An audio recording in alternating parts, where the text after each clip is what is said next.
I recently had this wonderful opportunity to test out a game called Fighting Flashcards in exchange for an honest review. The creator of this game is Matt Boyle over at languagecardgames.com. His games, first of all, I love the concept of an actual tangible game and not just an app, although I am a fan of apps, but a physical game that you can play for language learning purposes. But this game in particular does not just cover languages. If you study a subject where you use flashcards and you need to learn vocabulary, you can play this game. So it can be played with other language lovers, whether they're learning your language or not, and it can be played with people who don't study languages, but maybe you'll get them interested with your cards, or at least they'll learn a little bit of something. I really like this. It came in this nice red pouch, as well as this case to protect the cards, and the cards you'll see during a playthrough momentarily. They're very nicely made. They are beautiful cards, so detailed. I really like them a lot. They're beautiful. And I did do a playthrough just so you could get an idea what it's like with my boyfriend in a battle of Spanish versus Portuguese. Who do you think will win? Here we go. Test your next flashcard correctly and perform the contents on the back of it in order to... Oh boy. That's a charades card. Oh, sorry, I had him facing the wrong way. Alright. Rotaciones de red. Well, that's lattice rotations, but I don't... What is a lattice rotation? Wait, I'll give you that. What kind of rotation you want? You can have a twisting, you can have bending rotations. That's the one. Yeah, bending rotation. Alright, thanks for educating me. Here we go. Card longer. Test your next flashcard. If wrong, recycle it. If right, you may discard the flashcard, or discard it and take another turn. And I assume that that means another flashcard, but take another turn could also mean this. Not sure. But We'll have to... Horseshoe is purple. Ta-da! And I am going to just not do anything for now. Okay. Because I'm a little bit unclear. Alright. So this was a world card. World Peace card. Yeah, it's your favorite one. Caged Cryptid, which you don't want to have because if you do get a card wrong, you have to take the one card from our discard piles that you can't see actually, so I'm going to move that here so you could see our discard piles. There. Okay, my turn. Story Weaver, there we go. Test the next 3 flashcards of your deck. If all are right, tell a short story connecting the words or concepts of the 3 flashcards to discard them. If you test any flashcards wrong or you can't make up a story, recycle the 3 flashcards. Alright. So, collier is spoon. Violon is not violin, it's guitar. Spoon and guitar, oh jeez. Frango is chicken. Ready for your chicken spoon guitar. Oh man, okay. So, my story is that,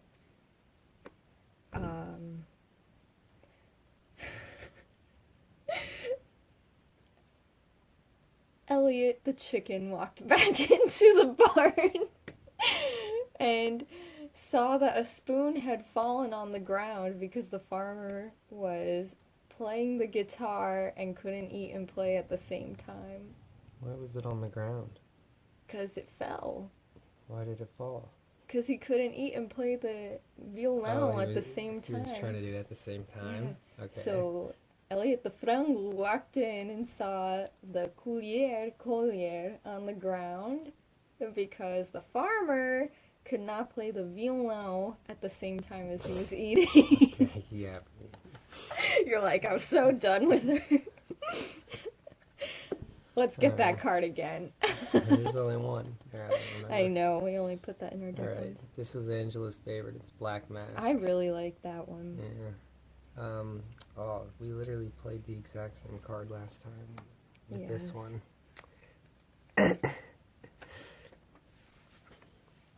Alright, the word is... Yeah, you want to tell me if you, what does it mean, Elliot?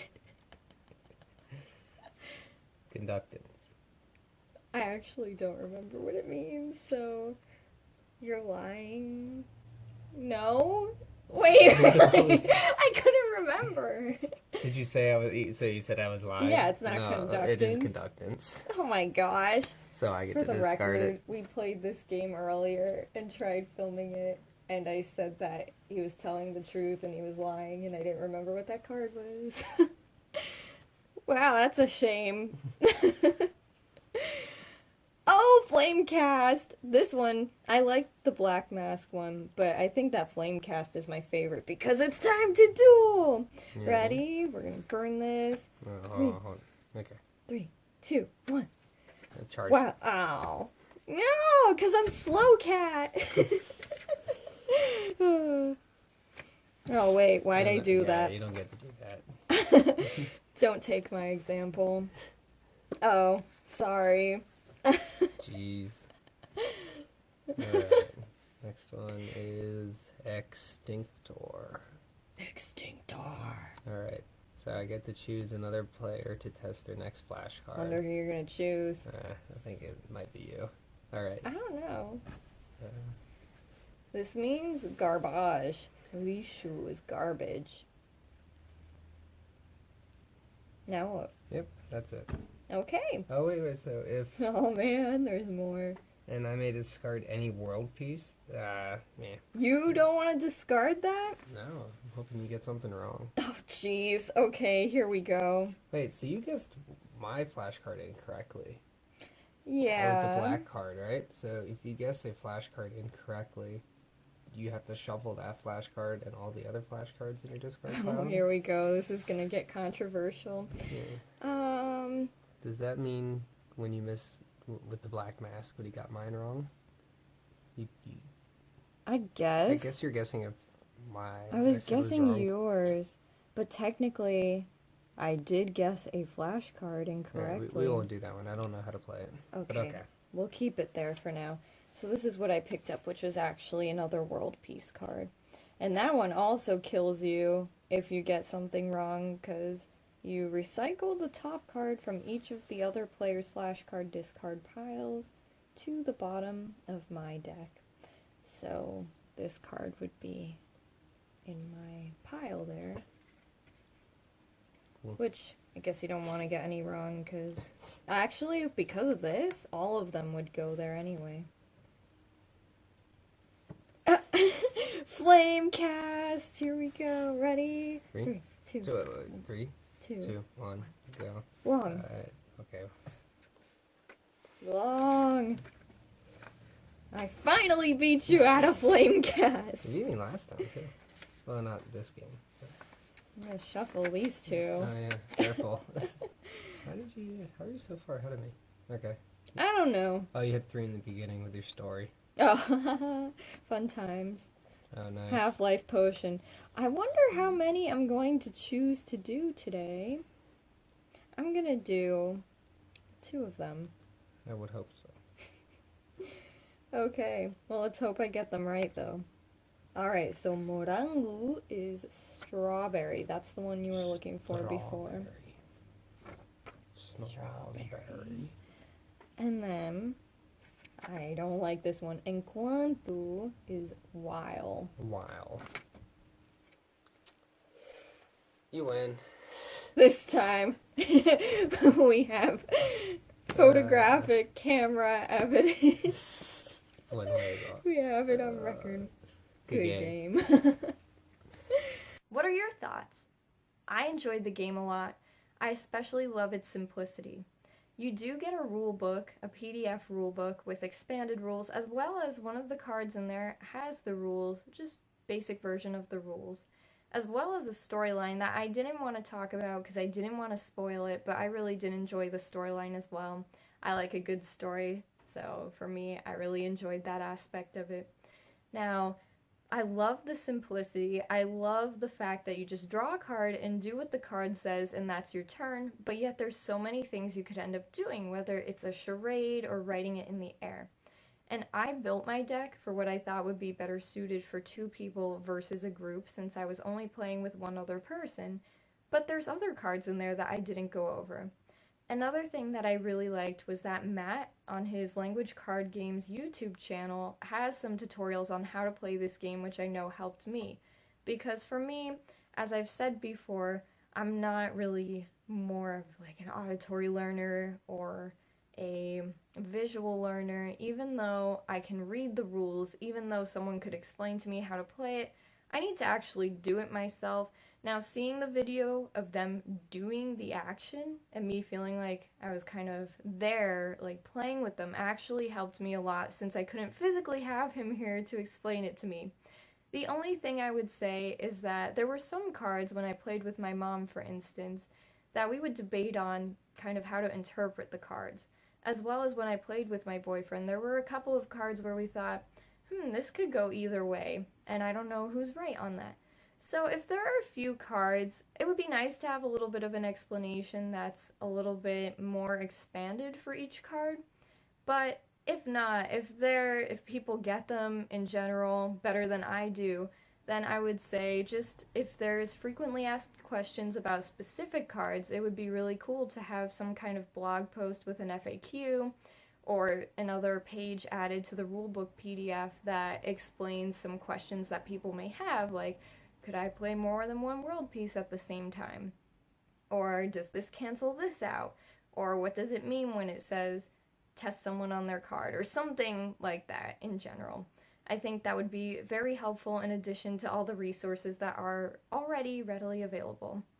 I think of university when I play this game because I think back to my freshman year when I played card games with my hallmates all the time. Then I think to when I wasn't playing card games and I was studying, because I couldn't combine the two. I was going through flashcards and my friends and I would quiz each other, but we had the stress looming over us of our final exam or some kind of test that we had to do. In our lower level classes, we had so many vocabulary tests. We would have to learn 30 words for a chapter, and it was a lot. But with this, it makes the time go by, it takes away some stress. The fact that the game in general is simple and you don't have to really learn how to play it helps because it saves on time and you could just do your thing and have fun, and if you're competitive, that adds even more of an element to it. And I really like the fact that you can use it in a language conversation group. I think back to those and I think of all the times we had these awkward moments of not knowing what to say, but this clears it up. I also like the fact that it's tailored for language learners, because it keeps your ability in mind. If you're in a higher level class and you're able to use the language, you're probably studying literature more likely, and with that you're not focusing on vocabulary tests. But if you're in those lower levels, then you are focusing on vocabulary all the time, constantly. You have to be learning so many words, and I think that it's great for that. Especially if you can't form a lot of sentences. This game is written in English, whereas other games we would play in conversation groups were French or Spanish versions of a game that we were already familiar with, and you had to be able to use the language. I also think it would be great for a language resource center, because there are games in those, but yet the games are usually only for Portuguese, Spanish, Chinese, but this, anybody could play. And you could even bring your friend along if they study a different subject, and as I said before, maybe they'll be interested in a language after playing this game because they learned a little bit from you from playing the game. You may even get them involved if you play certain cards, wink wink. But overall, it was so much fun. I also think of classrooms, I think of libraries, I think of games cafes, any place where you can play a game or you can borrow a game. You take it out and then you have to bring it back eventually, but anything like that really. It can be used in so many different places. I really had fun with this. I really did. I know it makes me not so intimidated to create flashcards and like I'm going to be sitting there and just going through them over and over again, and I had so much fun. So I'm really happy that I had this opportunity. There are other games on his website, and as I said before, totally check them out. There are other video reviews on those games as well. I know Michael over at the Polyglot Files did Language Guardians, so you can check out his video to see a playthrough, how that works in general. It was a really cool video to watch. Matt has videos on his channel of playthroughs. There are other YouTubers who are doing playthroughs out there and reviews, so you can check those out as well, even beyond Fighting Flashcards. But if you are interested in Fighting Flashcards, there is a discount code that you can use because you're one of my viewers, and that code is PassionforDreaming. So you'll get a discount on your purchase of Fighting Flashcards if you do decide that this is something that you are really interested in and you want to try out for yourself. I would recommend it. I really enjoyed it, and I'm excited. I am excited to use this to learn some new words, and I thought it would have been a really good resource to have during my college years. Wish I would have had it back then, but I'm grateful that I have it now. So thank you, Matt, for giving me the chance to review this wonderful game, and best of luck to you in your endeavors with creating more language card games. What you're doing is truly cool. I'm excited to see where this goes for you, and I'll see you guys all in the next video. Hope you enjoyed. See you guys next time. Bye-bye.